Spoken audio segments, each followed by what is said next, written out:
The history of paintball in video games goes back further than you'd think.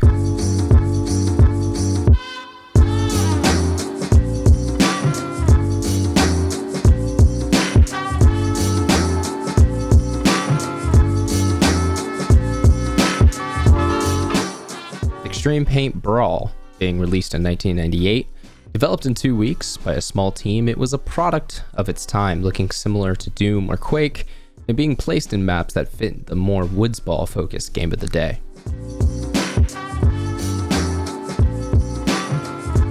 In 2002, digital paintball was born.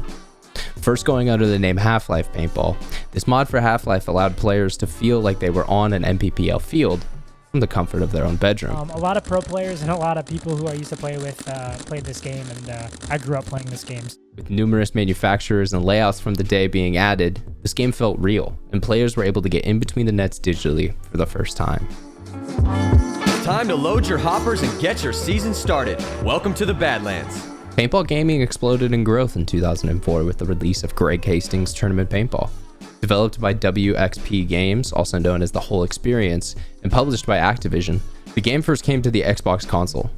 Followed by Greg Hastings' Tournament Paintball Max less than a year later, an update to the original game that released on Xbox, PS2, and other consoles, the industry took notice. Copycats started to be developed like Splat Magazine's Renegade Paintball, although receiving mostly negative reviews and little sales. The market for all things paintball related was buzzing. Switch hands. Sadly, just like all paintball history stories, 2008 marked the beginning of the end for AAA developed paintball titles, with NPPL Championship Paintball 2009 and a sequel to Greg Hastings' Tournament Paintball 2 being two of the final examples of games from this generation. What followed next was a decade of silence. The 2010s were not kind to paintball as a whole, seeing many aspects of the sport shrink and become unrecognizable images of its former self.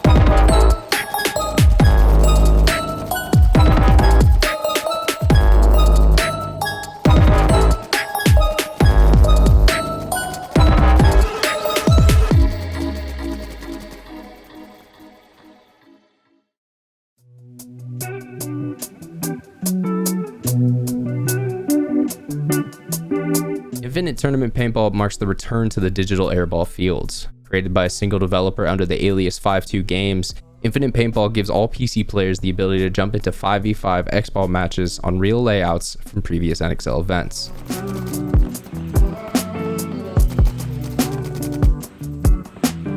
Starting out as a passion project, the game's earliest versions were a rough concept of things to come, with only the bare bones of what we see today. Over a period of 9 months, 52 Games has brought numerous updates to animations, sound design, character customization, and more. With multiple different companies' apparel and equipment to choose from, it's easy to find a setup that feels good for you. It should be noted that all customization options are aesthetic only and do not affect performance in-game. While the title has its list of bugs and unpolished spots, the core gameplay is fun and engaging. Running 5v5s versus your friends is not only a blast, but it brings out a great level of competition. Some bullshit ketchup. Did we flip it? Yeah, we did. I was like, wait, what the fuck? As previously mentioned, the game does have some bugs, with rounds hanging up and not finalizing after the opposing team is eliminated. Scoreboard and player stat tracking are very limited or bugged in the current state, and with no dedicated centralized servers, hit registration and connection can be varied based off the host's internet and location. Infinite Paintball has a solid foundation of gameplay that can make it a fun time with friends or a competitive sweat fest depending on the 5 on the box opposite of you. For $15 on Steam, I can definitely recommend this game and say that the value is worth it, with all future updates to the product being included, and seeing what the dev has accomplished in such a short time since the closed alpha. I'm excited to see where the future of this game goes.